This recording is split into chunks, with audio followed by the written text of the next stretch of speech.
LSU plays at Texas A&M Saturday night, 7:30 on ABC. It's former employer at Notre Dame, Brian Kelly, versus his former defensive coordinator at Notre Dame for one season before he left and went to Texas A&M. They say there's no bad blood. Maybe you know something I don't. But there's a lot more at stake in this game than maybe what a lot of people would have thought at the very beginning of the season. I'm going to dive into that and more. Welcome to the channel. I'm glad you're here. Thank you so much for joining me. I folded my arms like I'm mad. Maybe it's because my back hurts that I folded my arms. Who knows? Anyway, I'm glad you're here. I hope you'll subscribe. And yeah, remember, it's free. The sweetest words in the English language, free. So let's dive right into this. This past weekend, we saw Alabama go to Tennessee and lose that ball game. We saw Georgia go to Texas after losing to Alabama and beat Texas quite commandingly. If you watch that game, Georgia had them by the throat the vast majority of that contest. And the very next weekend, you have LSU and Texas A&M, who really were the outliers of those teams. Now, if you're an A&M fan or if you're an LSU fan, you're watching this, you're like, this crazy Clemson fan, what is he even talking about? Well, I'm sorry. Going into this season, we need to understand that Alabama was still Alabama, even though they didn't have Nick Saban. Georgia, need I say more? Texas after last season. And then there was LSU and Texas A&M. And even in front of y'all was Ole Miss. But Ole Miss, they've proven that you don't have to really worry about them. I'm not saying that you don't worry about them, but you get what I'm saying. Now the two teams that are getting together after all of these matchups over the past few weeks that are extremely important, not only to the SEC, but for the landscape of college football, they've happened. This game's happening now. And so I'm just going to kind of go over what I'm seeing as an outsider looking in. Now, first off, LSU has made a lot of people look bad this year. Meaning, a lot of people has chosen the other team that LSU was playing, believing they would beat the Tigers, the Bayou Tigers. And what did LSU do? They went out and they beat them. You're like, Brian, what are you talking about? Well, right now, LSU is 6-1. We remember that very first game of the season when they played Southern Cal. Southern Cal looked incredible. Since then, Southern Cal's look like trash. You know it. I know it. We all know it. But up to this point, LSU loses that game to Southern Cal. Then after that, they played Nichols. That was not a good game, but they beat them. They played South Carolina, barely beat South Carolina. But they beat UCLA 34-17. They hammer South Alabama. They beat Ole Miss. And then they beat an Arkansas team who just got finished polishing off Tennessee. A Tennessee team that would beat Alabama. And now we're here. And for the rest of the season, LSU has this game with Texas A&M. Then they play Alabama, Florida, Vanderbilt, and Oklahoma. This is quite possibly the toughest game left on LSU's schedule. Okay, let's go to the other side. Let's talk about the Texas A&M Aggies with first-year head coach of Texas A&M, Mike Elko, a guy that I have a lot of respect for. Like LSU, they start off their season with a loss. They lost to Notre Dame at Kyle Field 23-13. Notre Dame went on to wet the bed and lose to a not-so-special Northern Illinois team. But after that loss, they beat McNeese, they beat Florida, Bowling Green, Arkansas, and everybody's like, okay, this is not really that big of a deal. Then they hammered Missouri 41-10. They beat Mississippi State. A Mississippi State, listen to this, Mississippi State, this is a side note, lost by 10 points in this game to Texas A&M. The week before that, they lost by 10 points to Georgia at Georgia. It was crazy. After this game with LSU, they're at South Carolina. Then they play New Mexico State at Auburn, and then Texas comes to Kyle Field on November the 30th. So after this game, they do have that date with Texas, but there's a great chance that after LSU, maybe, just maybe, they could win out, or at least possibly win out.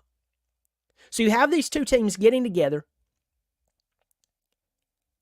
with the eyes of the SEC in the country watching them. Now, Texas A&M is a 2.5-point favorite in this game. And if I think I heard that the home team, whoever the home team has won, or whoever the home team has been, has won this game for what, 7 straight games? Something like that? It's crazy. And it's normally a nutty game. But what does this really come down to? As a side note, I want to before I get to that point, I want to say this real quick. I'm on total offense for NCAA. Total offensive production. LSU has the number 25 overall total offense. That's a pretty big deal. I mean, I think that's quite good. The guys are moving the football. Let's talk about Texas A&M's total offense. And right now, I am not seeing it, and I know that I'm overlooking it, so y'all forgive me here. But LSU is moving the football quite well. And either Texas A&M's offense is not performing that great, or I am overlooking it. Y'all forgive me for that one.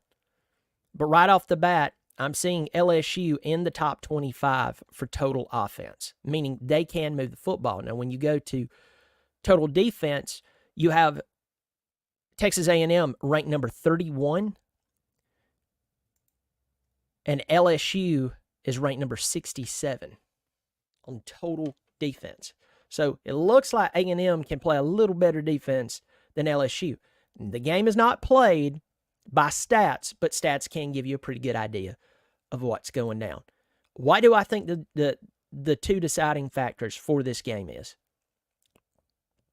First and foremost, I really think that Mike Elko can coach.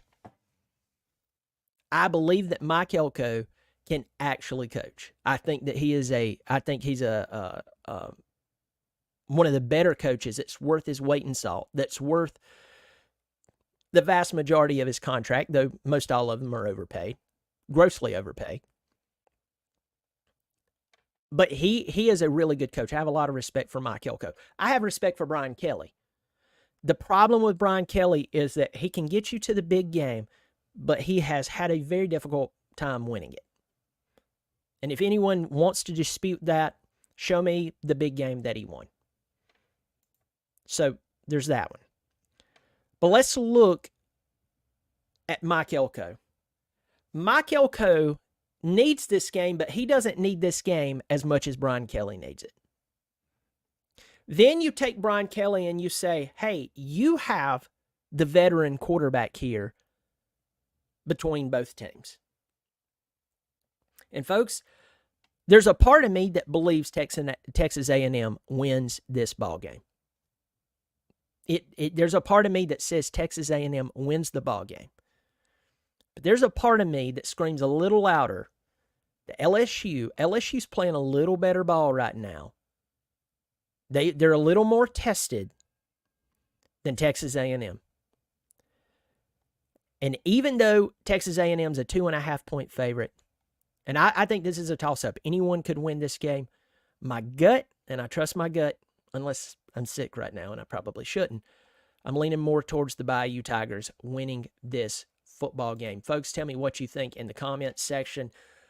Am I right? Am I wrong? Am I crazy? Okay, I know I'm crazy. But let me know, why do you think either team would win? I would like to hear that. Also, if you haven't subscribed, I hope you will subscribe, even though I'm covered in Clemson garb right here. I'm surprised I don't have a tiger paw painted in the center of my forehead. I do talk about other college football teams just like this. I talked about Tennessee and Alabama last week. I talked about Georgia and Texas last week. So If you like that sort of thing, you like what I'm doing, I hope you will subscribe. I'm going to get in here, get a couple of comments. Corn Pop, Alabama needs to stay out of the entire state of Tennessee. That is funny. And let me see, Texas A&M and LSU both lost week 1. Now they're both tied for first place in the SEC. Who saw that coming? And yes, you're definitely crazy. All right, I kind of see LSU as a wrecking ball for the SEC. LSU wins Saturday and wins the conference. There, I said it and can't take it back now. Yes, Chuck. Yes, you did. All right, folks, you take care of yourself. Pass this along to the LSU and Texas Aggie fan base. Let them know that a Clemson fan is just, I'm just throwing my 2 cents in the pot. And just stop by anytime and subscribe. Y'all take care of yourself. And as always, go Clemson Tigers.